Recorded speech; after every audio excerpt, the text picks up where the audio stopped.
Towards Kiko, Izumi Kaya is a teenage girl in the 2nd grade. She enjoys taking fashionable photos of all of stuff and is a member of the photography club. She crosses the border before turning around. She pauses beneath a construction structure and takes shots of it as well. Hey guys, welcome to our channel, Mystery Recaps. Today we will recap a 2011 horror movie named Tomie Unlimited. To know what happens later, keep on watching the video and don't forget to subscribe to the channel. Yoshi, her closest friend, is with her, but he doesn't understand why. Kiko therefore refrains from photographing a beautiful scene like dusk. The girls' run came to an end, so Tomie, Kiko's senior stepsister and a student at the same high school, took over. Kiko has eyes for Tomie because he's dating Toshio. Moreover, she's overcome with resentment over her stepsister living with him. She contacts Tomie and asks him to snap her pictures when the older sister is still laughing under the development building. Clicks recycled random open shots. Tomie asserts that she is aware of Kiko's emotion. She claims that Kiko could experience troubles in the future as a result of a strong desire. Kiko will ask her what that means, which will surprise her. But before that, in a matter of seconds, a steel cross falls from the highest point of the building. Tommie's neck is compressed, and it also pierces her body. The horrible scene in front of them causes everyone to freeze in astonishment. So it is. The camera falls to the floor. Moreover, snaps images of Tomie by himself. Tomie also turns crimson in the eyes when she looks at Kiko at the same moment. Kiko still hasn't moved over Tommie's passing a year later. Moreover, frequently has nightmares about that day. Kiko hears a thud on Tommie's family's front door and walks up to it because on the occasion of Tommie's birthday, she and her parents suddenly cut a cake in her honor. She senses the distinct outward signs that Tomie Zuko is her as she runs to her parents, who are also as surprised. As the family has recovered from the shock, her dad makes the wafer reveal Tomie, who is still outside. They embrace her, happy that she managed to resurrect herself in some way. They never try to find out how she came back to life. They also just accept her back into the family. Tomie claims that when offered the cake, she behaves horribly and is very eager. She demands that her family prepare something more upscale and delicious for her homecoming. Suddenly, she notices a silhouette of herself that Kiko had snapped moments before she passed away. The Guardian looks at the image with compassion, but Tomie punches it. Later, Takugov visits Tommie's apartment and discovers her doing the dishes. She invites Kiko to join her in the bath and laughs at the absurd notion. The next day, when Tsukiko calls him out on it, Kiko enters the lounge to find her dead and sniffing and sucking Tommie's hair. Kiko is shocked by the odd behavior because he claims to have missed his girl. It appears as though her dad has been possessed by the new Tomie-like. She discovers her mother outside going over each photo in her collection. What do you think what took over her dad? Let us know in the comments section. Mom, Tsukiko, stops when she does. She asserts that Tomie had asked her to fulfill these demands. As Tomie arrives, she and Tsukiko compete for attention. Tomie is also slammed into a wall during the fight. The father strikes out at Kiko and Tu for hurting his daughter, mercilessly hitting her with a foam wire until he sort of stops. Kiko rushes to the shower to relieve the tension when Tomie begs him to warm up to her, but Tomie jumps in the bathtub with her. When the lights suddenly start to shine, Kiko informs the younger sister that she has always felt responsible for her death, while the younger sister nervously checks the lights. The more experienced one doesn't seem to give a damn. She moves closer to Kiko and gives her a kiss. After a little while, Kiko adjusted herself and pushed her away. Tomie finally admits that she is aware that Kiko has constantly had her boyfriend's undivided attention and has envied her connection with him. She then pushes her hair to one side to reveal the scar from the collision that claimed her life. Touch Kiko is startled as a malformed growth emerges from within and starts speaking to him. Runs to her parents after pushing Tomie aside. They don't believe her when she says her sister is a beast for whatever reason. They want her to apologize for being mean on the other hand. Tomie rejects each one of them and states that she would want to leave the house immediately. Although her father implores her to stay psycho, she grabs her belongings and gets ready to go. Surprised. Although Tomie doesn't genuinely want to be with them, the family accepts that she's actually their little daughter, and Tomie laughs at them for doing so. Her father shoots her in the back, killing her. He quickly gives it some second thought. But it won't help him get his little child back. The family then takes the dead body to the bathroom, where, when no one is watching, they butcher it. Tommie's eyes shift to look at Kiko. The family wakes up the following morning in the lobby, pushing food for Itsuko, exhausted from the previous day. Unintentionally, her mother places a pack of tissues in the student's lunch container. Kiko doesn't tell Yoshi about the events, since she is too exhausted to do so after she is asked. The educator proposes yet another exchange the following day.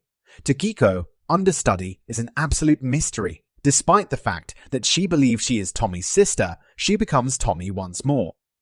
She doesn't seem to be recognized by the other students in the class.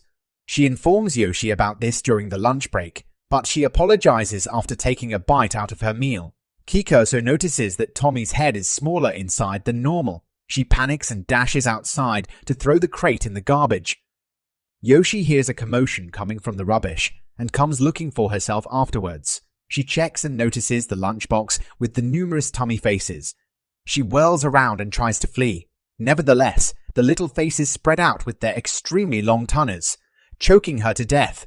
The family had unloaded back at home. After Tommie's father gets separated from the others, he puts his severed head inside a container. The head emerges from it and calls out for assistance. The father thinks he is daydreaming. But Tomie insists that in order to get her body back, she must use a relative. In the end, she convinces him to murder his wife for the reason. In the meantime, Tako's admirer, Toshio, approaches her in class and asks if she is truly mourning the loss of her sister. Kiko feels a little bit better after their sincere discussion about things. What do you think after what happened? Will Kiko ever be able to overcome her fears and sorrows? Tell us your thoughts in the comment section. She is happy that Toshio is finally living with her. He even summons her to the judo club so that she may capture pictures of their team as they practice. Tomie enters the practice area and urges the soldiers to engage in combat. She is still alive, which astounds Toshio. She completely ignores him though. As a guy approaches her to engage in combat, she astounds everyone by easily defeating him. Toshi then queries her on how she returned. Tomie, though, has no hazy memories of him. She throws him to the ground and gives him a lips-only kiss. Kiko feels a yearning pain as he watches this. When she doesn't receive a response, she asks the new Tomie who she really is after school. After returning, she compromises her to avoid Toshi.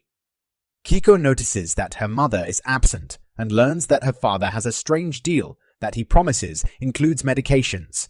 Kiko just enters her room and doesn't give a damn about anything. The drug is subsequently administered to Tommie's head by her father once again. Suddenly, we discover that he has now murdered their mother in Tomie. Tomie was asking for it in his brain. Ask him to beat her with the mother's tongue after cutting it out. What she revealed the next day is that the father does so right away. Tojo ignores Kiko and strolls side by side with Tomie, a psychic with wounded heart who departs later in the studio. Yoshi approaches her as she is working on a few images. Also, Kiko was unaware that Yoshi had passed away a while ago. She routinely converses with her. Yoshi quickly reveals her shoulder, which shows a growth resembling Tommie's before. Kiko is brightened by the unique tongue, and she leaves. She eventually enters a space where the judo team's young lads are hanging out. They vouch for having the drive to kill and are obviously affected by anything. When Tsukiko departs once more, Yoshi enters the space and queries the group regarding her. They become upset after seeing the talking tumor. She feels like killing herself during the gathering because of the tumor. Kiko may then be seen speeding along the corridor. She enters a room and finds Toshio laughing as he repeatedly cuts Tomie. Her own personal pool of blood contains the body of Twisted Lee Tomie. When Toshio is contacted, he regains consciousness and apologizes to Tomie for murdering her. Hence, despite Kiko's plea for him to go, he has stay behind to take care of the dead body. The blood starts to flow on its own, creating another Tomie who kisses Toshio as Kiko looks on in horror. Yoshi is pleading for her life as the judo team prepares to cut off her skull with a pair of nursery scissors in a different room. They want to murder her because of the growth on her shoulder.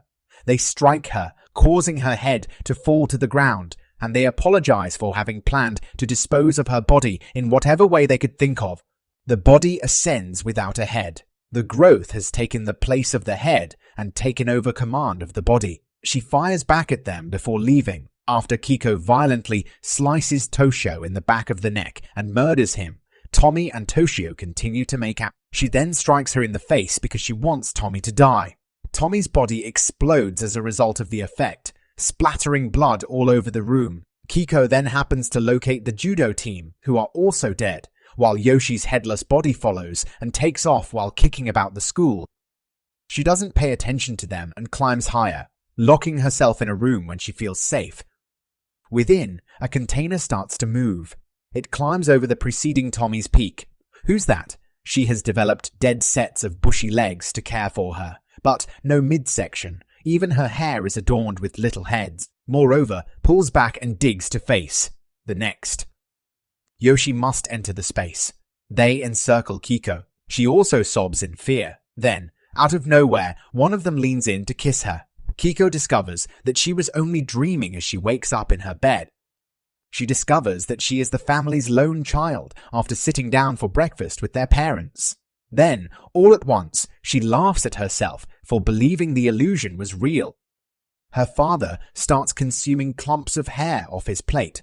She rushes to her mother in need of assistance, but pauses when she notices that her mother's head is turned around. The two guardians pursue Akiko after that with the intention of murdering her as she tries to flee. Running over a monster is Tsukiko. Tomie's head was in the living space. With her face on the head, a few centipedes are released.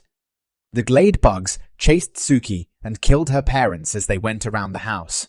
Toshio tries to shove Serpico down as she rushes up the stairs after finding him. He is forced over the steps by her when she overcomes him.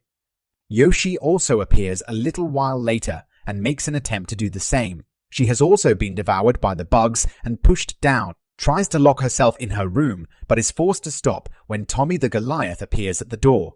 Nonetheless, Kiko snaps images of her, causing her to vanish later. She attacks the Goliath Tomie first and claims to be the only one who can comprehend her.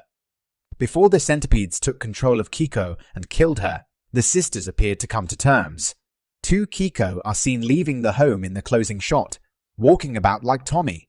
When she moves across town, she notices Tomie's face on everyone. She eventually meets an outsider and decides to go home with him. He continues to brutally cut her in the next scene. Suki collapses before the mirror and recognizes Tomie's face. The sisters exchange glances before laughing uncontrollably. So guys, that's it for today. Check out this video on the screen to watch this amazing movie recap. Also, make sure you hit that subscribe button and bell icon to never miss any exciting movie recaps.